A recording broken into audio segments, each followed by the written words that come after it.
Hi, this is Sharmin Khan from Milkyway Art Design.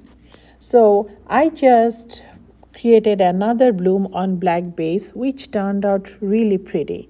And on this one it didn't have much of the white color mixed into the other colors, and it turned out really pretty as you can see it here. So I thought, why don't I record myself and create another one for you guys to see. Here it goes.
Here it is. It looks so pretty. Both of them actually turned out really pretty.